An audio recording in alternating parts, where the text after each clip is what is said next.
Bonjour enfants de Dieu, chers ministres. Vous qui nous suivez de partout, que la paix et l'amour du Seigneur soient votre partage. Bien, ma joie est à son comble de présenter pour vous cette grande émission. Je cite « Quel le prophète ministre parle ». C'est bien moi, votre humble serviteur de Dieu, le révérend docteur Patrick Bénédiciel, qui présente pour vous cette émission que vous aimez beaucoup. Sur ce plateau circonstanciel, j'ai reçu les éminents hommes de Dieu qui parlent de la part de Dieu. Ensemble, avec eux, nous allons parler de long et à large sur cet événement des 100 jours que l'homme de Dieu, AGK, organise au sein de l'église Ebenezer Mission. Bonjour, l'homme de Dieu, son Excellence, évêque Papa Archie. Bonjour, docteur Patrick. Comment allez-vous? Dieu fait grâce et c'est le plaisir encore de vous retrouver dans ces belles émissions. Merci. Merci beaucoup. À son côté gauche, nous avons la présence de l'homme de Dieu, le prophète David Maouéja, l'homme verbe. Comment allez-vous? Oui, ça va, tout doucement par la grâce du Seigneur. La famille et le ministère? Oui, normal, Dieu nous fait grâce. Merci beaucoup. Et à son côté gauche, il y a encore l'homme de Dieu, Christian Boissa. Il est aussi artiste et musicien. Je l'ai connu un peu longtemps et aujourd'hui, on se retrouve encore sur ce plateau circonstanciel. Bonjour l'homme de Dieu. Bonjour bien-aimé docteur Patrick Bénédiciel. Comment allez-vous? Ça fait très longtemps. La grâce de Dieu nous comble. L'homme de 10 sur 10 à 10 heures. 10 à 10 heures. Merci beaucoup. Merci. Et enfin, il y a la présence de l'homme de Dieu, les conférenciers de taille. Big prophète Lévi Bapoma. Bonjour l'homme de Dieu. Bonjour camarade docteur. Ça fait très longtemps. Comment on est là? Dieu fait grâce, nous sommes là. Merci beaucoup. Notre programme de 100 jours commence déjà. C'est déjà à la date du 24 septembre jusqu'au 24 décembre. Ça a déjà commencé et les hommes de Dieu vont toutefois en parler. L'homme de Dieu, évêque, je veux savoir la différence entre AGK Ministry et Église Ebenezer. Et pourquoi vous êtes toujours derrière cet homme AGK, apôtre Gédéon Kayembe? Bon, la différence entre AGK c'est une abréviation du nom. AGK Ministry. Ok, AGK c'est une abréviation du nom apôtre Gédéon Kayembe. Et AGK Ministry, c'est juste le ministère de l'homme de Dieu qu'on appelle AGK Ministry.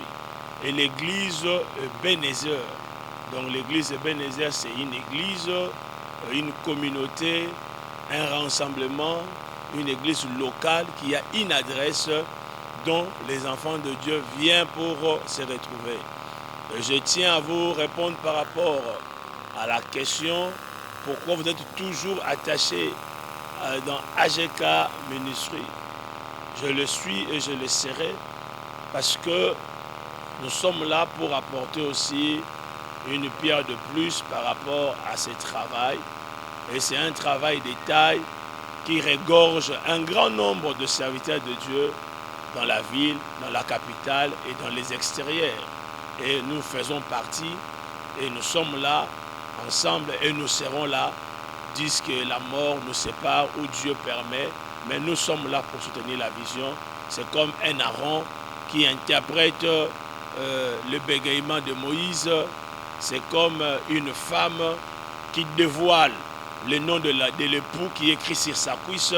Et nous sommes là pour interpréter même les énigmes de Samson auprès de ce ministère. Que Dieu soit loué. Nous sommes là et nous serons toujours là. Merci. Merci beaucoup, le prophète David Maouéja. À tout moment, à côté de l'homme de Dieu, AGK, parce que vous mangez bien, parce que vous avez vos intérêts. Hein? Non, moi je ne crois pas.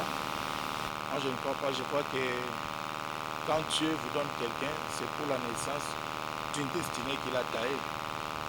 Et le problème, c'est de connaître le rôle que Dieu est en train de jouer dans cette relation. Ce n'est pas pour les intérêts. Mais je crois que c'est pour une conviction, une motivation que nous sommes là. C'est un peu ça. Merci beaucoup. L'homme de Dieu, Christian Boissa, toi et AGK, vous avez fouillé votre père spirituel, vous vous êtes rassemblés vous faites une coalition. Déjà, quand tu dis ça, c'est Votre faux. père spirituel, pasteur Dayo Samuel. Mais respect à l'homme de Dieu, le révérend Dayo Samuel, c'est mon père spirituel, c'est mon père. Je ne peux jamais fuir mon père, c'est pratiquement impossible. Quand tu dis, moi et mon bien-aimé AGK, nous avons fui pour créer... Non, non, non, moi je suis de passage d'ailleurs. Je n'exerce pas mon ministère ici à Kinshasa, je suis dans les Kwilu, actuellement Kwilu, l'ex-Bandundu, précisément dans la ville de Kikwit, c'est là où je travaille. Mais chaque fois quand je suis dans cette ville de Kinshasa, nous avons une famille, la famille reste sacrée. Et quand il y a un programme qui est instauré ou soit un programme qui est lancé par l'homme de Dieu, qui est un ami ou un frère, je me dis pourquoi ne pas apporter aussi ma pierre pour l'avancement de l'œuvre de Dieu. Donc, nous ne sommes pas là pour une coalition, non, ça c'est déjà affirmativement non. Dans le bon sens, alors, dans le bon sens. Oui, je comprends. Donc nous sommes là pour soutenir cet homme dans la vision que Dieu lui a conférée.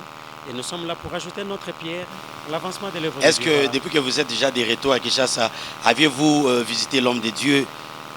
J'ai un principe. Bon, c'est un secret, mais je dois dévoiler ça.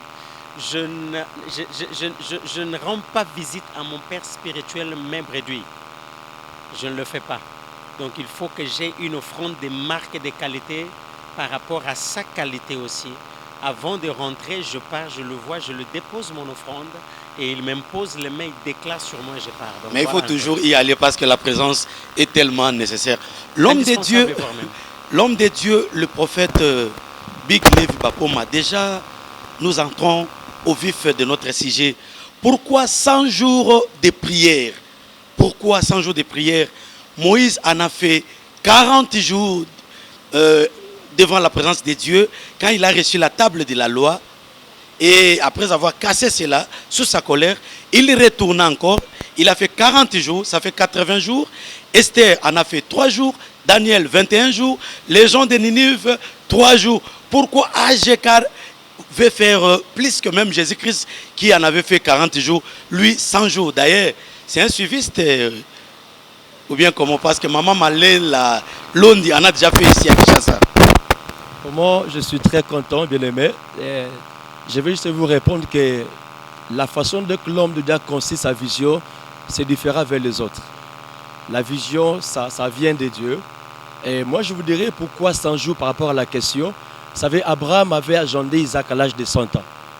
Abraham, vieux qu'il était, à 100 ans, il a agendé Isaac. Donc moi, je comprends que c'est quelque chose que Dieu a donné à son serviteur pour que son peuple qu'il affronte aussi. À l'âge de 100 ans, Abraham a agendé Isaac. Donc si l'homme de Dieu a dit 100 jours, il n'a pas péché. C'est juste pour édifier, bénir le peuple de Dieu. Voilà un peu comment je peux vous répondre. Merci beaucoup. C'est une émission bilingue. Les hommes de Dieu sont à l'aise. Ils ont parlé en français. Toutefois, ils peuvent extrapoler aussi ces choses en lingala. Micro et Zongi Namaboko, il y a David Maoueja, le prophète, qui représente l'homme de le prophète AGK. Pourquoi 100 jours en haut? Moi je crois que mon nene y a vision Nzamba sa apôtre AGK. Maman Malela Londi, voilà. Mon nene y a vision Nzamba sa apôtre AGK. Toko réduire en ôté. Toko réduire en ôté ndengo kewana. Moi je crois que Bible comme el biso et chaque fois toujours dans la Bible Nzamba inspiré biso dans la Saint-Esprit. Si Moïse a fait 40 jours, ça nous touche aujourd'hui, il y a qu'on se concentrer aux invitations à Nzambe. Quand la présence n'est pendant 100 jours. Et cause de la similaire, la vision, il y a Maman Esther Malela. Moi, je crois que mon nene a vision, il y réduit en côté, mais je crois que les alliés inspiration, nous avons dit que non, la ligue peuple, pendant 100 jours, nous avons construit, nous avons information enfin, et permettre à dessiner la destinée. Moi, je crois que c'est un peu ça. Merci beaucoup, Papa Archie. Flamme Meso. Bon, je tiens à vous répondre ceci. Na Bible, bakomate bo sambelaka mardi.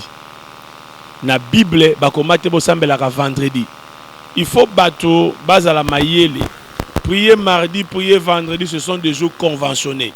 Les andenge ngai leader na CP le programme ezala. Nzamba olonga likolo te mwana ngai na bimeli yo chakiri tu mardi. Archi faux mensonge. Na Bible ba reconnaître sabbat. ça beza dimanche, ça beza samedi. Mais to prière dimanche, c'est un jour conventionné. Et là, pendant moro mosani nanzamba telemi, na kotala mikolo tozali, toto chité vers fin d'année, na lancé programme moko eke na biloti le 24 décembre. Et ça lié par rapport, il y a motivation naie, inspiration naie, programme asali enzambe ko soutenir programme wana. Prendre quelqu'un, papa, tant on a zoteya, so, ndenge na telemi boye, bo moto zo sala, na di chemise à bleu, et ça bo moto. Molimo yebi singa tela ta chemise à bleu. Bon moto, il faut fonctionner na makambo zo sala. Et lorsque zo bo mabino basan lanzab, vous voulez spiritualiser, oh, na ko spiritualiser makambo, bozo ko ma spirit. Non, la chair fonctionne, l'esprit fonctionne.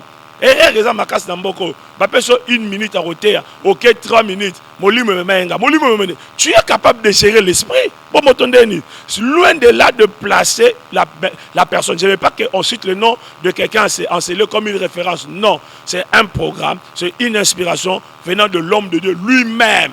Moi, je fais le séminaire de 6 mois. J'imite qui? Je fais 2 séminaires par année. Le 1er janvier jusqu'au 30 juin. Juin jusqu'au décembre, j'imite personne.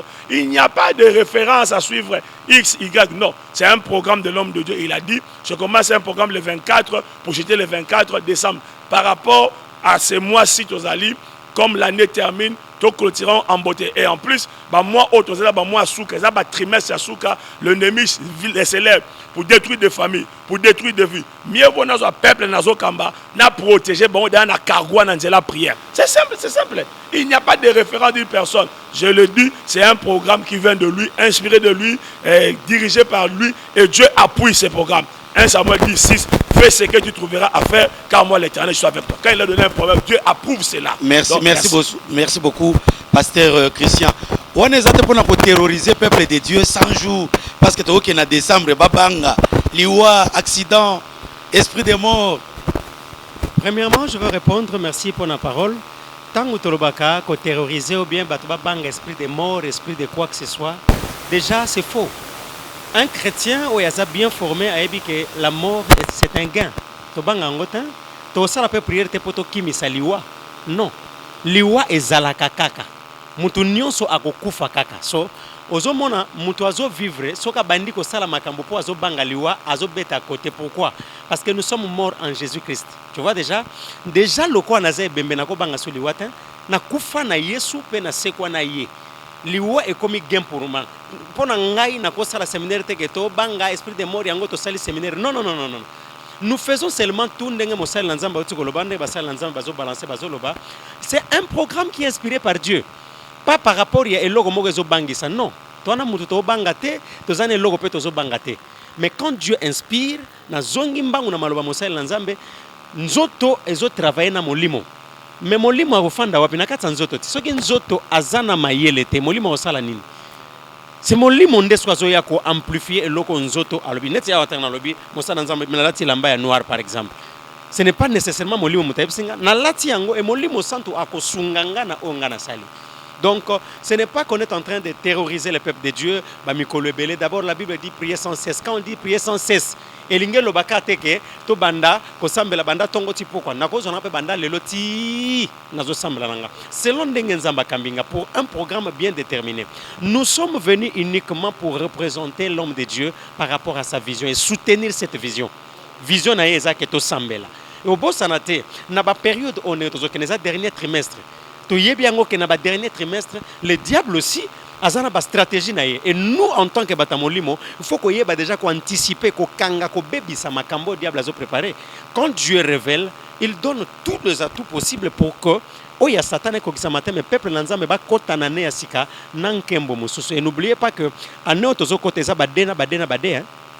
Vous comprenez? Tozo en 2021, tozo côté en 2022, tozo na badena au monde que badé amis sato. Tant qu'on a aucune révélation côté musulman, au moins il faut préparer les gens pour des grandes choses qui arrivent. En fait, donc comme appelle ça micro et pas un big prophète Bapema.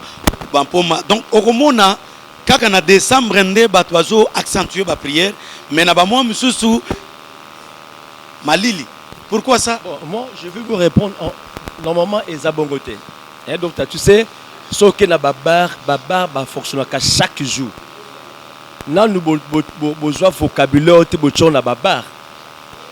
Na babar bakenda chaque jour. Bazwa ba congé te. Et Bible lobi soki sagesse na bino et que le kaba païete vous verrez pas le Seigneur.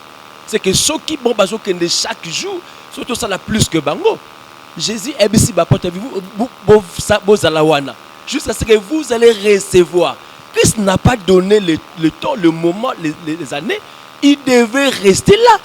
Pourquoi? Parce qu'il basait qu'il n'attend le comme quelque part. Donc, et ça, que peuple, c'est une façon de conserver le peuple. Vous savez, vu ma tante commis, le peuple, il faut demeurer plus dans la sans armée. Les apôtres l'ont fait. Tous les Bibles, dans ça, donc, et c'est bon, on a même moi qui est terrorisé. Non. C'est juste tes bâtons, étant qu'un prophète, je te dirais, baptême a tellement dit. Non par rapport à décembre, par rapport à eschatologie, baptême a dit. C'est le temps. Merci beaucoup, Toroko Takunate. Merci. Programme Nabiso à 100 jours de prière intense. Déjà à partir, il y a le 24 septembre, Kino le 24 décembre. Et si Bandaki déjà, Yozananda, Kozana Brazzaville, Naba Congo, Zinga Yaka, na Temple des Solutions, Avenue Massassou numéro 6, na commune Yangaba, Are Mopulu, référence Université Kozangate, Yaka. Mosel Nzambe, apôtre Gédéon, AGK, Kayembe, Azalua Napona, solution na yo. Maloba Namboka ya Mosel Nzambe, David Maweja. Objectif nini eza pendant 100 jours wana. Bozo viser nini? Parce que bosangi saraba tuka abo 100 jours. Menzoka boy boza na programme. Et logo kota premier jour, deuxième jour, 50e jour, bokangisa, boso mamituka, mabumoya minene botonga ba immeuble. Merci. Moi je crois que pasteur Mota Bonga Nambonga Mabonza. Il y a des gens, il y a des pasteurs, oyo ateka ba kit ne pas sur musala nzambe. Oyo azambongo na ya garantie pas sur musala nzambe. Yo comme on a 100 personnes, 200 personnes, ceux va payer 1000 francs, 1000 francs, 2000 francs. Je ne crois pas que son bafle il y a 5000 $, tout caméra il y a 6000 $. Donc ko sala musala to sala, c'est répondre aux besoins de Dieu pour son peuple. Objectif yali boson. Tout ça, nous allons prendre des émotions. Tout ça, nous allons par rapport à la révélation, il y a conduite aux épanzam. Et besoin d'ensemble, nous sommes pour le peuple naïe, il y a un manifestation dans le programme. Objectif, il y a 100 jours, ils en ont un pour nous prier. Qu'on prier pourquoi? Qu'on revendique le droit de la prière. Qu'on revendique la promesse de la prière. Qu'on y ait le lobby de la prière. Et je crois que le coup là, anézo qui est na souka, c'est important pour la biso nyonso. Bandoki baloki anemo bimba. Ba magicien basali anemo bimba. Et ceux qui biso to sambe na souka mbulo ko mabe. Moi sambela ki pe boko pe maté. To pe mapona ni Bible bi que prier sans cesse. Yo soko prier na janvier tant nous sommes occasion prier en février. Mais Bible que nous tout ce que vous demanderez en priant. Okay. Croyez que vous l'avez réussi, vous le verrez s'accomplir. C'est ce que nous le faisons. Oko sambela pe au permis, aujourd'hui c'est l'accomplissement, il faut continuer à réponse il y a lundi exact problème il y a mardi té. Problème il y a mardi ça problème il y a mercredi té. Na cause de la solution na problème il y a lundi mais problème il y a mardi et vous allez résoudre na solution à lundi. C'est-à-dire que ceux qui lundi na eu problème il y a lamba na eu solution là mais tant sur mardi nous avons problème à santé. C'est-à-dire que si le temps nous respirer nous coexister ba problème les matin et ba solution nous allons toujours pour ça. Et je crois que batumso a sepelé en janvier, batumso a sepelé en février mais nzamba pe si biso temps na mois au biso tozala. On a des besoins, on a des défis. Aux alliés à âge, aux alliés à famille, aux alliés à génération, aux alliés à vision, aux alliés peut-être dans ministère. Et tout le monde croiser ma côté. C'est pour cela Dieu nous a invités par la bouche de son prophète, Toya Tova na présence naie 100 jours pour nous prier, pour revendiquer le droit, pour avoir piste na biso la solution et c'est ce qu'on est en train de faire. Merci beaucoup papa Archie. Ba pasteur Bolinko kotinda batuka na prière sans jour bino mo boko kata ko prier te boko ka pe ko gêner te boko ka ko sambela te. J'aimerais qu'on lit un verset, je te réponds par un verset. Esther chapitre 3 verset 7. Au premier mois qui est le mois de Nissan, la 12e année du roi Assyris, on jeta le pur, c'est-à-dire le sort devant Aman pour chaque jour, pour chaque mois jusqu'au 12e mois qui est le mois de Hadar. Bazo bois que la Aman libabe. Bazo bois que la Aman bazobwaka botutu malédiction bazobwaka yango na bomoi na ye bazojete malédiction ezalaki lié contre nani contre Mardoché mais banda premier mois tina 12e mois na pesi au verset au pour nous faire comprendre yo que diable a salaka na 12e mois te balobi premier mois c'est la Bible qui parle premier mois jusqu'au 12e mois na lingi français mingité mais lingala ko banda mois ya liboso mois ya mibale ya misato ya mine tina 12e mois et chaque jour du 1er janvier jusqu'au 31 décembre. Ceux qui ont commis que tout n'a besoin de question, tout n'a besoin ou au causa, au commis agent moro diabolique pour terminer la programme. Oh, je suis étonné parce que au commis qu'on contribue. Nazo représenté public, nazo représenté grand peuple. Na répondre bango. Tout le monde a droit à ressembler là. Le 1er janvier, tu le 31 décembre. Pourquoi? Du 1er janvier au 31 décembre, Babo que l'Arabie Mababe. Bozana présence en Nzambe. Hier sofa na kat na bino, libabe ngozoko tandengeni. Papa muta ko sauter. Et présence en Nzambe. Qui t'a dit que ce qu'on a la présence en Nzambe aux habitumbate.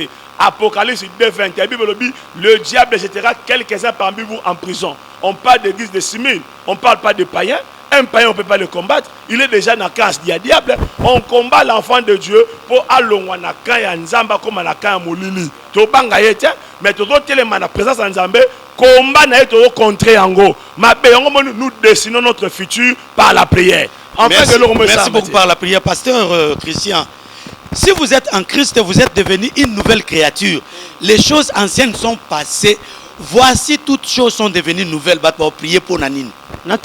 Motuna eza yo bien eza biso ngana lingina poser peuple poser représenter peuple wana o batindi yo o représenter bango na mituna na yo lelo na sokoli bien na le lobi na sokola na ngate na kolia na ngate po na sokola ki déjà lobi bomoni yango ndeni na telemeli verset nazo même parce qu'on a compréhension. Vous savez tout tangaka verset biblique littéralement té. Dans la Bible, il y a ce qu'on appelle le logos, il y a ce qu'on appelle le réma. Dans le logos, il y a le réma qui est caché. Ce qui est dans la littérature, tu peux comprendre. En plus, ce qui est dans le contexte, dernièrement, j'ai démontré ça. Dans la Bible, dans 1 Corinthiens chapitre 15, verset 15. Il se fait que vous... nakena lingala ezalo ko abo bobimi lokwa bato yo bozo ko selanzambe makambo po asekwisa na Yesu Kristo masiate ozomona mutu musozo yango na contexte wana mais azwi kaka verset moko et na seso ko bandiko kita na 16 bazolo ba même ba o basi bandimela ba kufa kat na Yesu ba kufa bazana perte soko suki kaka na babiloko wana okomona on dirait que Yesu asekwate mais soko ke na verset 19 20 bazolo ba mais ozomona. Pourquoi? Parce que nous voulons seulement aujourd'hui verset moko on en fait une doctrine. Non, on ne peut pas prendre un verset et en faire une doctrine. Dans quatre versets wana, il y a beaucoup de choses qui sont cachées. Il y a des silence yanzambe na quatre versets. O bato barate. Virgule moko ko représenter siècle mobimba. Mais yo tango monika virgule quand si tango sala ka boy makambo sanjaki non. C'est-à-dire la Bible tout interpréter le livre ordinaire. La Bible c'est le livre sacré, c'est la parole de Dieu.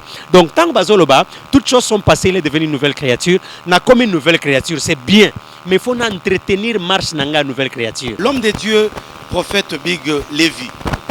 Bozobeng sabatubaya 100 jours il y a prière, iboso na Nzambe. Na avenue Massasu numéro 6, na commune Yangaba Aremopulu Batubaya. Est-ce que AGK, prophète Léo Lelo, Azan Nzambe, oso confirmé ou bien eza flatterie? Est-ce que vous assure na Ramos Olingoloba? Bon, la question est mal posée, mais comme c'est une question, je vais te répondre. Vous savez, oui, je vais répondre par rapport à Genèse 49, parce que Jacob, il rassemble ses enfants. Vous savez, un homme de Dieu n'est pas un fou. Peuple belé au sang qui a c'est qu'il a écouté quelque chose pour qu'il a transmettre en gros. Jacob a dit rassemblez-vous et je vous annonce. Voilà. C'est que par rassemblement, moi je crois, dans 100 jours, il y a des choses au l'homme de Dieu à transmettre la paix. Est-ce qu'il a Dieu? Est-ce qu'il a Dieu, le véritable Dieu? Vous savez, la règle de G, c'est ce que s'il y a des faux, il y a aussi des vrais. Moi, je vais vous affirmer même Question que de cet toucher, homme de Dieu, il question est de Dieu. tout molio. Non, non, oui. Parce que de me poser de telles questions, c'est comme si... Mais parce que tu es bien à Nagishasa Marmuzé Belé, et sa question, il faut répondre. La règle des jeux, exception Zangaté. S'il y a des faux dollars, il y a aussi des vrais dollars. S'il y a des faux, il y a aussi des vrais. Le prophète Léo Apôtre Paul le Sabi, ceux qui bango bason du matin. Mais vous êtes le sceau de mon ministère. C'est que cet homme de l'apôtre AGK, il a un Dieu. Et il y a même des preuves, il y a même 1000 preuves qu'il a un Dieu. Il a un Dieu par rapport à signe. La Bible dit voici les miracles qui accompagneront. Moi j'ai vu des signes, je suis un témoignage vivant de son ministère. Je vois comment le malade va au. Ça prouve que malgré vendeur d'huile bazapé libanda, mais cet homme a huile moqueza authentique, huile moqueza original. Et c'est vraiment là il va tout cas, il y a des aveugles qui voient. Papa, moi j'ai vu avec mon église. Moi j'ai vu dans le ministère à cet homme. Maman c'est il y a 11 mois. Papa, tu vas montage, c'est ma 11 mois. Et je bouge, habitamment c'est mes os bougé, moi n'a changé, moi n'a baluki. Papa, on est ma montage. Ça prouve que cet homme dit il a un Dieu. Et nous avons autant monnaie. Voilà pourquoi j'ai vu a commencé. Toi qui restes à la maison, on t'attaillaka afin que tout marche ensemble. Il y a un mot que Dieu a donné à son serviteur. C'est pour ton intérêt, c'est pour ton futur. 100 jours de prière intense à partir il y a le 24 septembre. Kino 24 décembre Tozali Awa Namasasu numéro 6 na commune Yangaba. Ngaba c'est Canada. Référence Aremopulu via université. L'homme de Dieu Maoueja David ozo représenté AGK. Mbaleleki na ba PDG na ba voilà et puis ba événement mususu lokola ba Efrata. Bobengisaka ba prophète Neema Sikatenda, Big Emmanuel Lumbu. Et mon nana nasimana bango passage, il y a solo fouleya, prospérité en église, c'est comment? Moi je crois que organisation de Bengaï Bango. Mais dans le domaine impact l'Hollandais. L'Hollandais, cela veut dire quoi? Cela veut dire que nous avons témoigné Moussala Moko na Moko, na rendez-vous et les Kakion. C'est un peu ça. Bon, par rapport il y a 100 jours, vous avez visé vos bengs sabanan. Par rapport à 100 jours, moi je crois que tozo visé to bengi sabato oyo nzamba ko souffler mosali na ye ba to sabanga. Parce que tant à ça la sélection ya batei, à ça la sélection na prière, à ça la on peut na qualité, il y a réputation ya ba homme de Dieu. Pourquoi l'homme de Dieu AGK a toujours n'habitude de bengi sabato? Il n'est pas sûr de lui-même. Non. Moi je crois que Jésus même pas dans le ministère na pas pour bengi sabato 12 au ba accompagner. Même Nzambe pour se manifester, il y a pour ça qu'on réunit 12 tribus. C'est ça. Besoin de sont instruments pour que ça besoin. Donc tout à l'heure on dit que ni to la que et ben Nzambe. Couiller ba muto na Nzambe. Tous là on a réponse à intimité, tu as publicité. Et ça va témoignage Nzambe. Dieu témoigne en nous par l'aide du Saint-Esprit qu'on est enfant de Dieu. Et ça par rapport à Batouté. Par rapport à parce que même dans le ministère à Jésus du vivant naé. Benga Belzeboul, benga escroc, benga faux prophète, mais misala oya sali, papa mutanzima kiango. Papa mutanzima kiango et yango te vanissé na droite, ya père. Moi je crois que ba ministère na temps oyo, tozana na posta to yeba oyo te panzambe to oya satan te na ba signe. Parce que Jésus a zaki ko manifester ba signe, mais yango zaki volonté ya père te. Volonté ya père zaki ko mona Jésus na croix. Ko ça la volonté na ekulus et ndengwanda komi enfin unique. Et hier, mon papa m'a témoigné dans le Jourdain. Donc, 100 jours, tu as dit que bandeko oba ozala sélectionné et ça bandeko oyo nzamba ko tia bango na katia motema mosel na ye. Et jusque là zo continuer à prier na to moni invité moi à te mazo continuer à sambela. Je crois na organisation intercesseur ba prière zo leka awa nzambe akosunga. Ce pe nzamba lobi ke yemo kwa bana ngom ko alboso tim ko la suka. Tozalaka kana toluka nzambe ce nzamba biki apuzwa ba dom mususu oyo ko combler musala on nzamba pesa to pambola nzambe c'est un peu ça na ba pratique belé bosala ka toujours pratique netini ba mai ba mafuta ba jus ba biscuit ba pomme ba bilamba. Docteur Patrick, ce qui est vrai biso to ba commerçant te biso to ba professeur ya ba université te to za batu ya molimo okoki ko limiter musala ya muta molimo te na makanis na yo pe na biti na yo. Moi je crois que ceux qui nzambe ayobi to sa makambo yeso ando sala ta musuna ba église na so to zate. Imagine toi que maman mo akoti boyesi maman na fuka mo zui so yote na miso. Ba ko traiter impoli, ba ko traiter immoral, ba ko traiter mambebele. Mais on n'est pas là. Ceux qui nous ont mamonike guérison à mutu oezo na nzela parole. Ceux qui nous ont mamonike visitation à mutu oezo na nzela adoration, oezo na nzela prière. Je me soumets à la volonté de Dieu et je donne le traitement que au Saint-Esprit peut dans le orientation. C'est ça. Mais comment le roi doctrine hein? Et comment le roi doctrine? Tu bien bonga comme ça on le la doctrine parce que bomonaka musala ya nzambe bolingi etambusa matin ndenge nzamba otambusa na basala na ye. Donc bomona doctrine non. Tu vois qu'à chaque jour, ça saute toujours à Tabilamba Pembe les 1er au 30. Tu vois qu'à chaque jour, ça saute à Makwitsa Fufu non. Tu vois qu'à Toyoka Kanzambe. Et ce qui Nzambe a Pessinzela, Toto Sinzela, tu vois que Nzela n'a résultat interne. Non, non, que dans l'hôpital, il y a un docteur, il y a un malade, il y a un bikaboué, il y a un bikaboué, il y a une condition qui est non.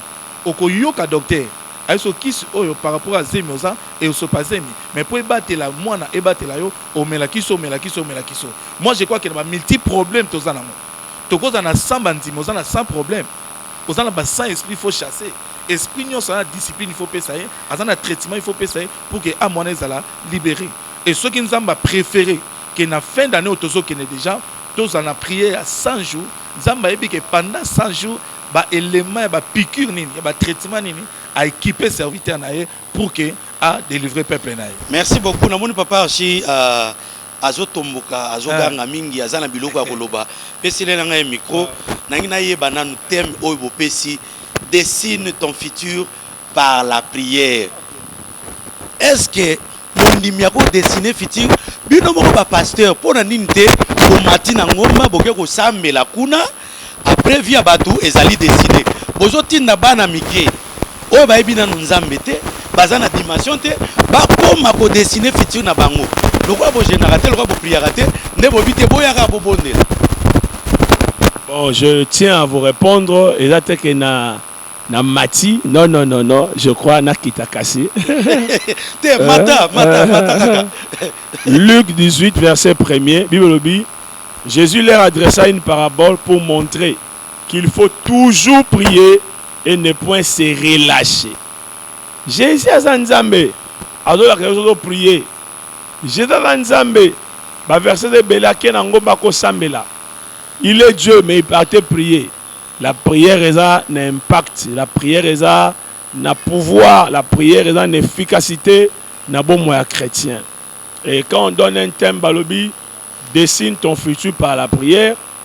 Dessiner c'est simplement ezali qu'on représenter une conception où ils ont un esprit nayo conception na obimisi yango reproduire une conception c'est dessiner reproduire ton futur c'est que ba ido zanango par rapport à fiti nzamba salanga mutu munene nzamba pambolanga nzamba sana bananga c'est au moyen de prière né lokwane kozala réalisable. C'est un thème seulement pour ramener le peuple de Dieu à prier et à chercher la face de Dieu.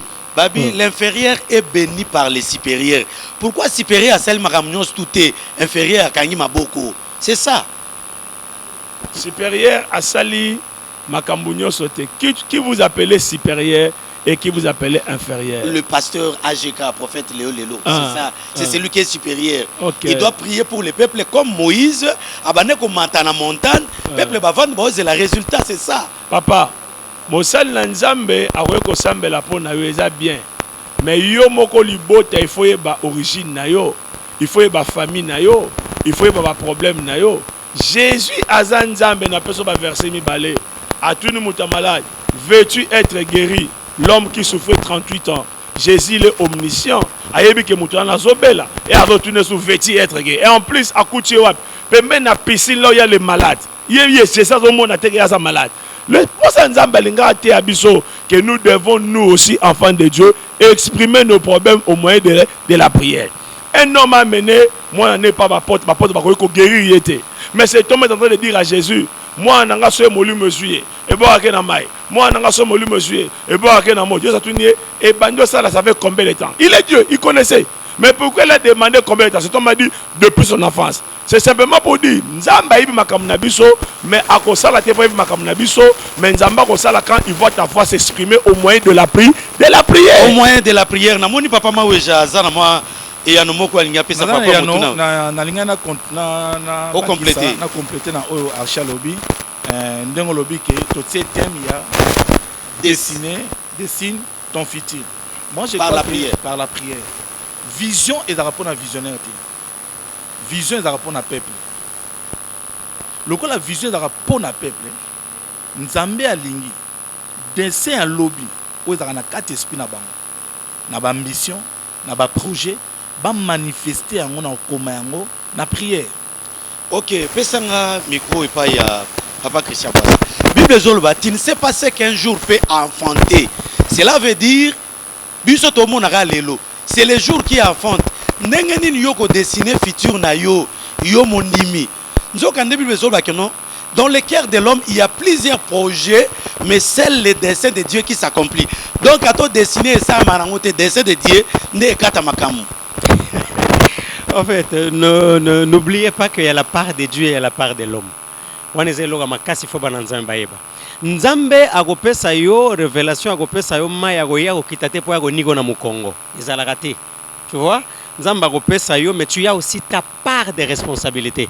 Yemoka zolo banako sale la bino ndenge na goyoka bino moko kosenga. Est-ce que Nzamba na sondaka le cœur et les reins? Asa incapable de mosali na Nzamba tsolo ba.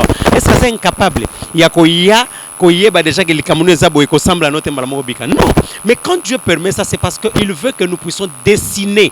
C'est-à-dire dessiner wana batba comprendre ngote lokwa mutazo sala dessin, azo luka ba colorier po ya gocha non. Eza likambo ya ke ce qui se cache en toi. Oye batami na kati na yo yonde fo bimisa yango na lisungi ya losambo. Vous savez, tant que parmi les vrais, le faux, il y a aussi le vrai. Et bateau parfois bah appelle la torte, bah appelle la raison. Non bah yo kamutute. Cet homme dessus, il y a des prophètes bah le bakate, moi nangina siré.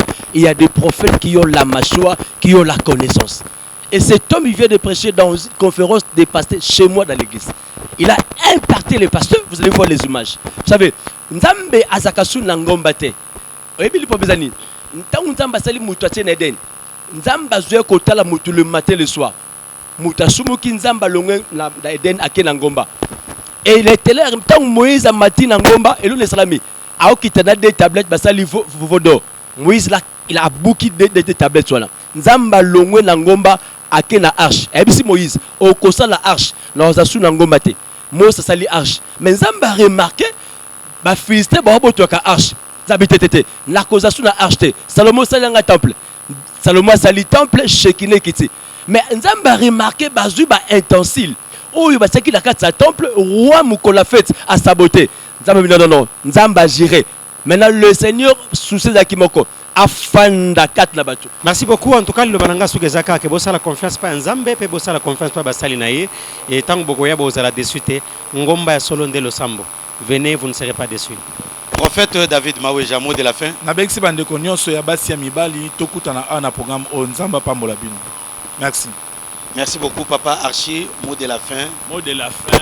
Kinshasa Mobimba Boya.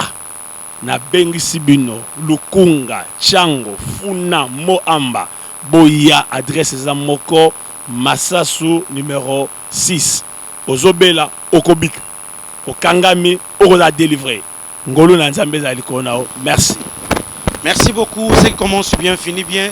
C'était formidable sur ce plateau avec les éminents hommes de Dieu. C'était moi, votre humble serviteur de Dieu, le révérend docteur Patrick Béni Diciel.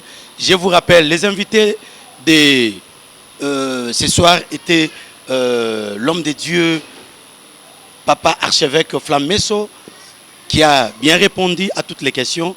Il y a la présence de l'homme de Dieu, prophète David Maweja et papa pasteur Christian Bassa, ainsi que l'homme de Dieu, le prophète Big Levi Bampoma.